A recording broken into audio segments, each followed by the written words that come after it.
Yeah, my name is Rahul. I am a telecoms engineer working in Dubai since 2002. I want to ask a few questions. Coming from my background, I think religion is something that following that, you're safe from having problems in your life. Yeah. My first question is, I recently read a report by a doctor saying that because of marriages in first cousins in Islam, it leads to a higher probability of the fetuses being born as handicaps.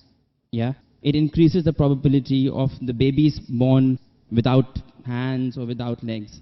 So if it was something that could potentially cause harm, it should not have been allowed in Islam. Another point I would like to add to the same question is, recently I suffered a little bit of a BP, and I went to the doctor, and the first thing he said to me is that stop eating red meat, which is again allowed in Islam. So I would think that if these things could be harmful to the human body, these should not have been allowed by who has created us. So if you can clarify me on that. The brothers asked two questions. The first question that is talking about consanguineous marriages. Consanguineous marriages means marriage between close relatives. In English it's called as consanguineous marriages. And in consanguineous marriages, medical science tells us today, there are high chances of genetic problems. And I do agree with the brother. Yes. So why does Islam permit that? Yes. It's clearly mentioned in the Quran in Surah Nisa chapter number 4, verse number 22 to 24. The woman who you can marry and the woman who you cannot marry is mentioned there. Amongst them, it's clearly mentioned you cannot marry your sister and a lady cannot marry the brother. It's mentioned. Neither the father, neither the mother. You cannot marry the brother of your father, the ladies, and you cannot marry the sister of your father. That means the important close relatives are mentioned in the Quran. Brother, sister cannot marry, son and mother, father and daughter, paternal uncle, maternal uncle can't marry. But as far as first cousins are concerned, Islam does give permission. Now, as far as consanguineous marriages are concerned, the maximum problem comes when you marry your direct blood brother and sister. Consanguineous marriage. Even if you marry your direct father, daughter, mother and son, or your uncle, the chances are also there if you marry your first cousin, but it's negligible, very negligible. So no, Islam... That's not what the report said. The report said that because of marriages in first cousins, not your brothers and sisters, it leads to this problem. And it was from a doctor. It was published in Gulf News as well, actually. Brother, let me complete. Even I am a doctor. Ah, okay. Fine. Even I am a medical doctor. Yeah. It means medical doctor with that doctor. Yeah. The chances in direct relatives are very high.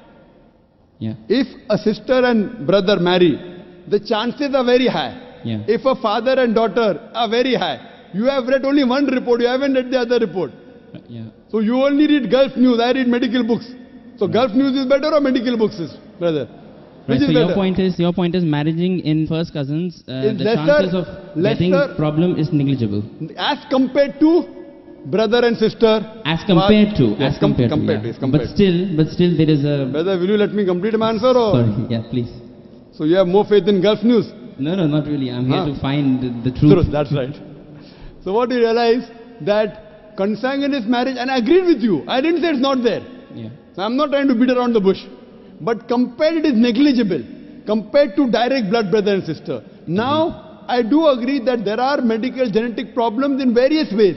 But this report is there when you have continuously generation after generation. According to Dr. Ahmad Sakari says, the Prophet said, do not marry first cousins generation after generation. If you do it once or twice, it is no problem. Yet, even if you marry not cousins also, you can get a problem. Do you know that? Yeah.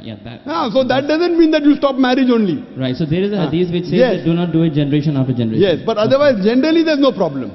Right. Fine? Okay. So coming to your second question. Yeah. You went to a doctor and you said you had high BP. Yes. Doctor said you have red meat. Yes. So why does Islam allow red meat? Yes. You know, my friend went to a doctor and doctor said you have diabetes, don't have sugar. Brother, why do you have sugar? Right. Why? Don't have sugar. My friend went to a doctor, doctor said you have diabetes, don't have sugar. Brother, do you have sugar? Yes, of course. Why you have sugar? Stop having sugar. Yeah, well, we can live on vegetables, easily possible. Can you live without having sugar? Can you live without having sugar? Even vegetarians have sugar, brother. Yeah. Are you educated? Yeah. MashaAllah. The problem is that person had a problem with his pancreas.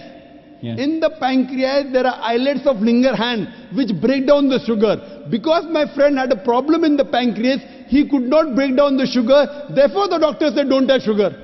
Right. If you have some problem of red meat, you should not have red meat. Others can have red meat. Right. The Quran says, a general statement Quran says, eat what is halal and tayyib for you.